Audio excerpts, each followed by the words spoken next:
I'm Tefft. This is my brother Billy Tefft. And we are here, I'm going to cut you off. We are here with our father, Stephen Tefft. So, Mr. Tefft, Dad, is it true that you are a self-taught musician and composer? Yes. Yes, it is true. Okay. Yes, it is true. I have no formal training. No formal training. So we're setting all of those rumors to rest now. How does being self-taught differ from having a teacher sitting there, keeping your pace, making sure that you're on track? How is it different? Well, to be honest, I'm not sure, never having had a teacher. That is true. I have That taught makes sense. some music. To be able to go at your own pace, in my opinion, is a big help. But also, there are things to be said about having somebody standing over you, making sure that you learn what you're supposed to be learning, that you're doing what you're supposed to be doing the way you're supposed to be doing it. My style is a little haphazard because it's just the way I do it. Okay. Cool. Tell us about your process when you were first learning to play. Well, I really wanted to play guitar, and I'd wanted to play guitar since I was very young. And when I was young, I used to sit. My mom used to be a music teacher way back, and so I would sit with her at the piano and turn the pages for her, and I would sing the song while she played on the piano slowly. She wasn't fully practiced at the time. Occasionally she would have a friend come over who played guitar and we'd all sing. Mostly we would sing in church, or on Thursday nights my mom would do the choir and my dad would pull out all the old John Denver records. John Denver's great. And my sisters and I would sing to that. My dad couldn't carry a tune in a bucket, but he liked to listen to us all sing.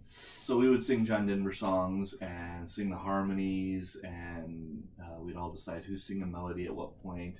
And so when I finally got an opportunity to buy my own guitar, to get started, I bought a book of easy John Denver tunes, since I knew the songs anyway, and what I wanted to do was sing as well.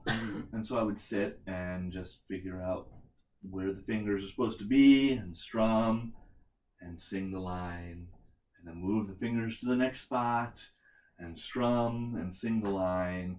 And then eventually you keep doing that and you get faster and you get better. And then I was able to move on to more complicated music, learn new chords, new rhythms, that sort of thing. Fascinating. No, it's not. Yes, it is. It is fascinating. You've heard all these stories. Yeah, but you have not. They haven't. That's all of this for you. So you started playing covers with your first band. How did you teach yourself to compose original music? Well, when I first started, when I first met my first band members, we were at a religious retreat, and I walk into the room, and I was just learning how to play guitar. I started rather late. I was in my 20s, and I had this guitar case over my back, and another guy was sitting there, and he jumps up and he walks over to me and says, "You've got a guitar. We're going to be best friends. We're going to write music together. We're going to tour the world. Chicks are going to dig us. We're going to make lots of money." And that's not pushy at all. No, but he was a wonderful guy, and we did become friends, and we did write music together. Our first band was called The Lost Sheep, and it was he and I and another gentleman who had a beautiful voice. Oh my gosh, his voice was gorgeous. And we would do 3-part harmony, and we started just learning. One was an Eagles fan, so we had to learn all the Eagles songs. And of course, I did John Denver, and then we did some Jim Croce and Harry Chapin and all that sort of thing. And growing up, I always thought that to write music, you had to draw all the little notes in, and you had to understand everything, where it all goes and all that stuff. And my friend said, "No, you don't really need all that. You just have to remember it in your head, and you can write down the words, and we can put the chords above it, and then you can sing. And it was like a light bulb went off in my head. It's like, I don't have to notate everything. Mm-hmm. Oh my gosh. And so, I mean, literally that weekend I went home and I wrote a song and brought it back to him, and he liked it. And so he had all kinds of song ideas. And so we started writing together and wrote quite a few songs that we performed and played around. You know, the schooling is important, I think. There are a lot of people who say that it's the most important thing. I wish I had $1 for every time somebody told me, you can't write a song like that. I just did. It's right here. See, I just played it for you. I mean, you can't tell me I can't do it because it's done. You know, find your own way of doing things. And you know, if you find one way too difficult, look for another way. You know, if you want to play music, don't practice. Play music. If you like to do it, do it. Find time. Put down whatever other distractions you have, and don't just sit there and say, I wish I could do that. Step up and do it. Absolutely. That's amazing. That's a dad lesson for his sons. And dad lessons Yep. for all of you. They've got their own dads. Well, yeah, but you give good dad lessons. Yeah, but they've got their own dads to give their own dad lessons. Good dad, you can use his dad lesson to give to your kids. No, come up with your own dad lesson, because you are a good dad. And you who aren't dads yet, be thankful for your dads. You've lost control. I have. Completely. Now, now you've made live recordings of your music. So tell us, what was it like to record your first album with your first band in a professional recording studio? Well, I first started with this little tape player that I could record with.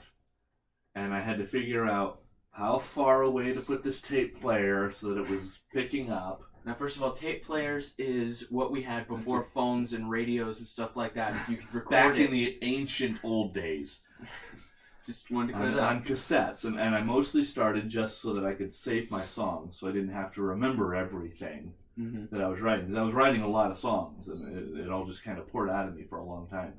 And so that's what I started with, so I could save the songs, and then maybe make copies of the tapes and give them to friends, you know, especially the guys that I was singing with at the time. They could learn from there. I could share them with my mom, who liked to hear all the music, but they were really poor quality. Then I figured out I could plug a microphone into that and get it a little closer, and I could move it a little better. So instead of having the tape player here picking up more guitar than voice, I could have the microphone up a little higher and have more of a balance. And so that's how we started. And my sister had a friend who wanted a recording studio, and he had bought a bunch of recording equipment. And so we asked if he would be willing to record our first tape. We didn't have CDs back then. Well, our Now first a tape is a little piece of yes, plastic. we already talked about it. This is the cassette tape. Yes, we've talked about that. But so we went to his house, and we did it over 2 evenings, I think, if I remember correctly. And we pretty much played live with the microphone. So all the little mistakes that we made, unless we wanted to say, if it was really bad, we stop and start over. But mostly it was a live performance that was recorded. And we had one song, "Water from the Skies," which I've since recorded many times. And at the end of we're playing the song, it has this kind of a slow exit out. And as soon as we finished the song, I heard all kinds of laughing from the other room where my sister and her friend were recording. And so we said, well, what are you guys laughing about? And they said, well, the tape should have run out 2 minutes ago.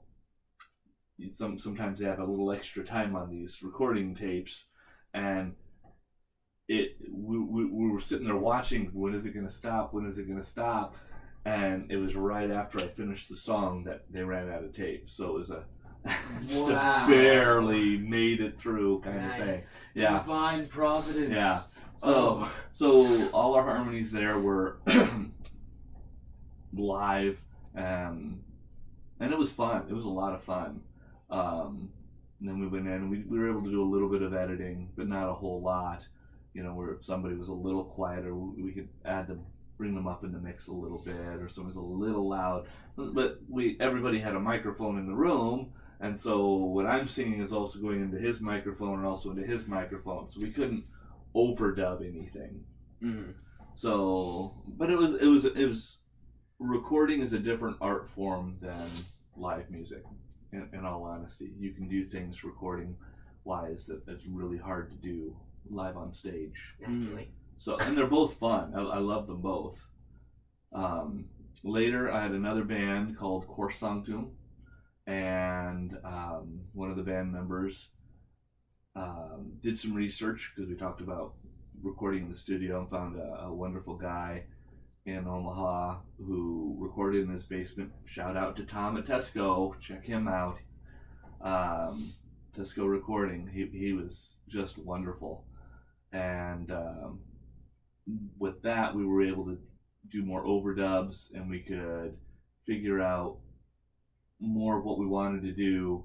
One of the bandmates played recorder, and so, you know, I could lay down all the guitar tracks, and then we go in and we would sing, and then we go in and put our recorder parts on, and then whatever percussion we wanted, and then we could edit a little better, make it a little better. And so I've recorded with Tom, let's see, that 1, 2, 3, 4 times now.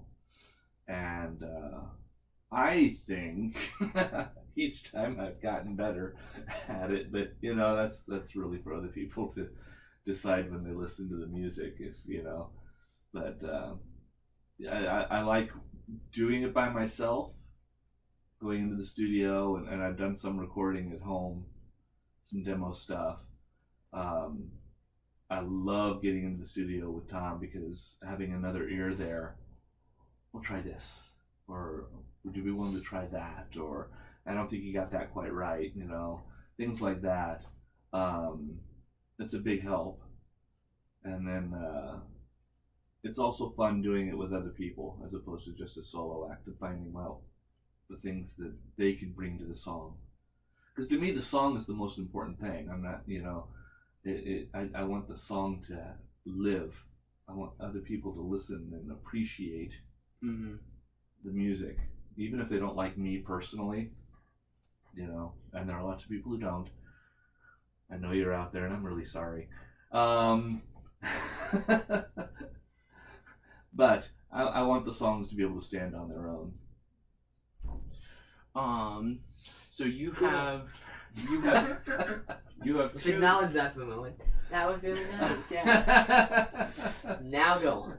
So you brown nose. You have 2 new albums out now. Yes. What is different in the process of recording now than it was way back with your first recording? Well, when I first got into the studio, and Tom asked me what my idea was, what was my big overarching idea for this project, and I said, for the last 20 years I've collected a number of different instruments, and I want to use them all in some way. That's a good goal. I'm not an instrumentalist. I know enough many instruments that I can add textures to the songs. And I think that's what I've done. I mean, there's one song it was 8 guitars, and then we added,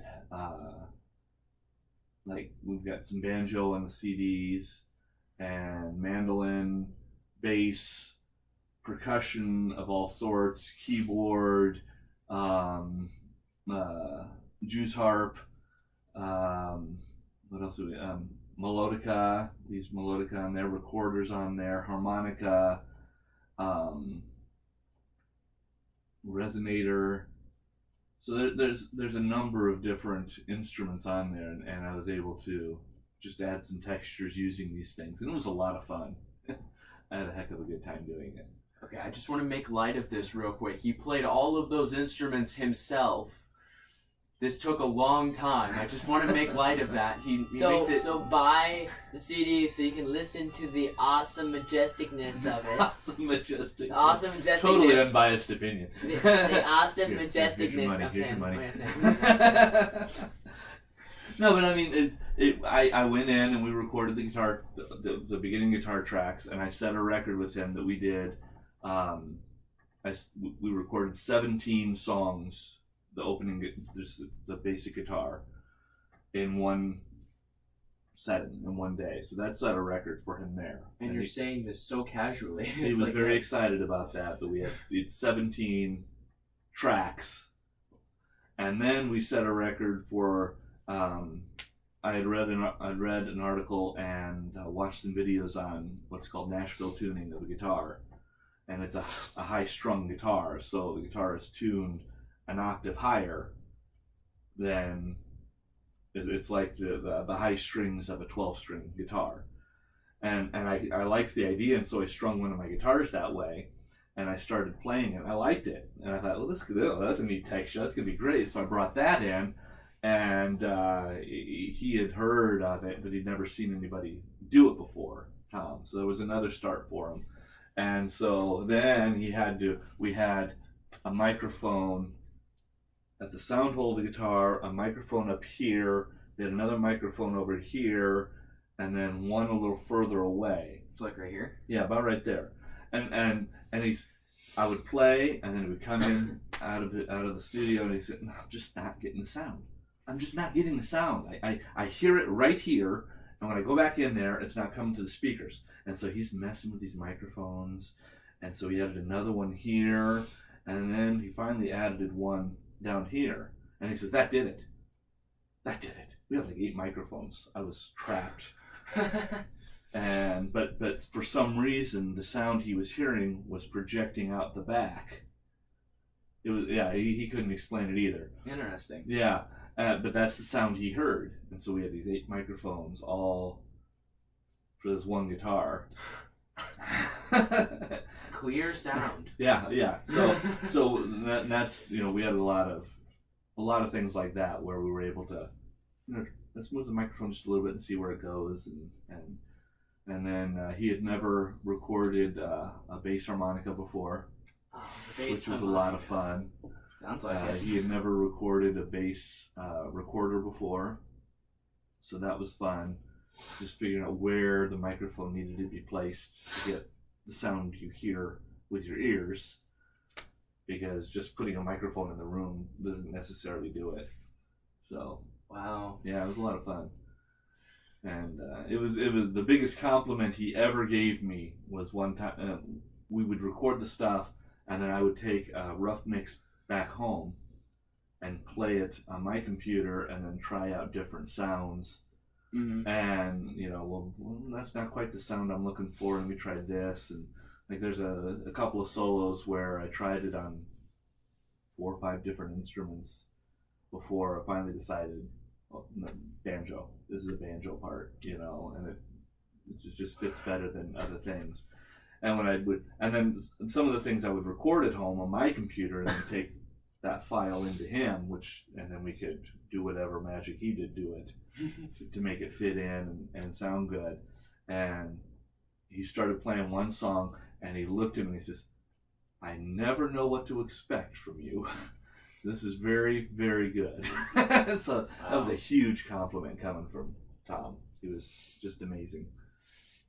What was the question again? That's a good question. Well, my last question is, could we play an excerpt from one of your newly recorded songs here That's together? a preview. That's pretty good. It's like a preview. Yeah, we can do that. Okay. Yeah. Is that why we have all these instruments here? That is why we have all these instruments. That's okay. Here. I was. Now, this is not going to sound like it does on the CD. No, It it sounds sounds better on the CD. much better on the CD. Well, I wouldn't go that far. It just sounds different, Just yeah. much And- less and here we than on the practiced CD. a couple of times, but we're not really fully practiced, just so you're aware, But I've been having a lot of fun playing with these two for the last couple of years, off and on, and again, it's fun doing it with other people and hearing what they can bring to the song. Yeah. And sometimes it makes the song new, and there have been a couple of songs that we've tried that, it's just kind of, I've been playing them so long they got kind of stale in my head.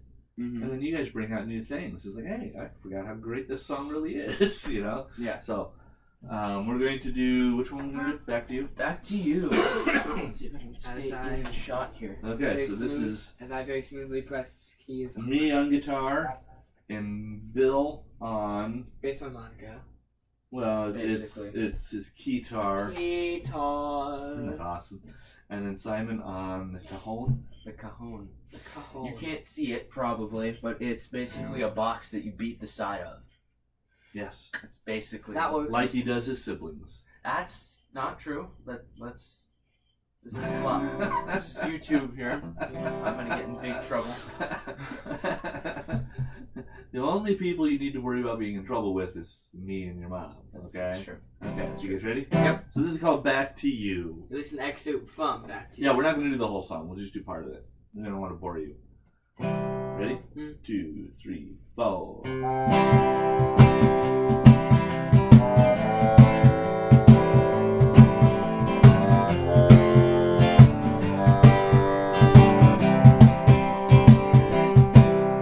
Well, I played every game and I took every chance. Now looking for love, just a bit of romance. Could never just sit, had to get up and dance. And I've broken some hearts, I have to admit. Forcing a piece of the puzzle to fit. But go looking for love and just see what you get. I keep coming back to you. I keep coming back to you. I keep coming back to you. All you say and all you do fills my heart with something new.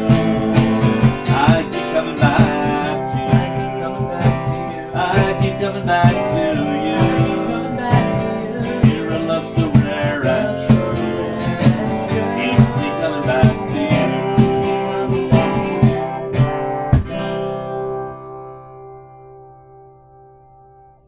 That was probably our best yet. And All you right. got to see it. Well, Dad, to thank you for being on our little school project. You gonna clean your ass? No. Besides actually. that, You gonna Besides mow the that, we Done. did that. Oh, Did okay, that. Good. You Uh, gonna be nice to your siblings? We'll work on it. But we Other wanted than to that- give you something. We wanted to okay. give you 2 special albums that you wrote. Look. That's so awesome of you to offer me Yeah. what I already have, What I've worked so hard on, you already wrote. Anyway, that you wouldn't have if I hadn't done this. Exactly. But Yeah. you can buy these. Yes, you Just can go buy onto these. our website. It's probably going to be in the description. I don't know. It might be. But definitely buy these. It really means a lot. And Reflections on love found, love lost, and life lived. yes. quote. Lost them. Okay. Quote again. Well. Anyway. Well, we also have this special A Bit Askew T-shirt. Oh, much like this company. one. Much like this one. We'll cover up Bill's face. You're right. You're right. Okay. Well. We also have. We have a. Little respect a for special- things, please. Sorry. As Well, you we just have tossed this- it off camera. Who we have knows this- where? We have this sweatshirt. It's complimentary Nice sweatshirt that you have too. Yeah. Um. Very okay. Very nice. They're very warm. They're Well, awesome. They are. They're very warm. You Very- should very get awesome. one. You should go to our website right Very now awesome. and buy one. And it's a good conversation starter because people will come up to you and go, "What is that on your back?" They And you will. can say, "Hi, how are you? It's nice to meet you." We also have this never before seen complimentary baseball cap that you are wearing quite casually. Okay, once before seen apparently. Okay. You have to We keep also secrets. we better. also have this this A Bit Askew apron that's really nice, and you have one too. How did These you are get- all handcrafted, right? These are I mean, handcrafted. by me. Yeah, handcrafted heirlooms. You could pass these down to your children and their children's children and your Even children's children's children down Even- to the 40th generation. And if it makes you feel bad about them, I'm the one that crafts them. So yes, pass them down. Even though the 40th generation may not know what it is. You may not know what it is, but you can still pass them down. it's an apron. You wear it in And- the kitchen. And speaking of heirloom, we also have this special, never before seen A Bit Askew serving tray Like I already have. that you have too. Yes. Okay. Very nice. Well, we also You have could this put one. a- Even has You could put a We Go in the could. back and make this into a shield. It's the Askew Shield. Yeah. The shield. Captain Askew. Captain Askew. Hey. We need to. We could do that. Captain You've seen Captain it here first. Askew. You have seen it here first. You have witnessed our That is our great idea. process. Nobody else steal it. Trademark. What would his superpowers be? He knocks everybody just a little off balance? Yeah. I don't know. Maybe No. this is just different. I don't know. What if he like suspends them in what if he I could have had the 8. You're probably not going to get that reference. That's okay. I didn't get that. There's also, this one has its own moniker. This is the A Bit a of Brew thermos coffee mug that you have. already have. Yeah, it's very nice. I also do these too, so yeah. I'm running out of never before seen specialty items. We do have the A Bit Askew cowbell. Because we always you know, need more cowbell. I had a fever, and the only prescription was more cowbell. Okay. Well, let me take it. Oh. the sound. Okay. If you hear that coming, it means steaks. But also, Yes. There's also going to mean there's a bit of mooing. Okay, so this one's the best one. You can't beat me out with this one. Oh, I think I can. This is the A Bit of Chew box of no name brand candies. No name brand candies, but they're much Not better than sponsored. ones in his box. Yes. They are. Sure. They are. Yes, they Thank are. you. I'll They're take mine. those. What? But Thank you. Thanks for being on the show, Dad. what? Well, thanks for having me. Appreciate it. Yeah, it was awesome. Yeah, I'm proud of you guys. You guys do a good job, I think. Thank you. We try our best. Yeah. So don't forget to like and subscribe to the video, and then go to our website to get this mochi stuff. Most of this isn't there, but if you give us enough likes, we might Yeah, mass produce them. if we can get this up to like a lot of likes, then we will do this. Yes, please like, subscribe. We'd appreciate it. Check a pose. And don't forget, you can see Steve and Tefft this weekend on Saturday, July 2nd at Story's Coffee Shop on 114th and Davenport in Omaha from 7 p.m. to 9 p.m.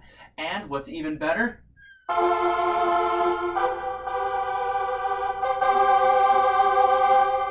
Is we're going to be there too. I'm going to be there, he's going to be there, everybody's going to be there, so don't miss out.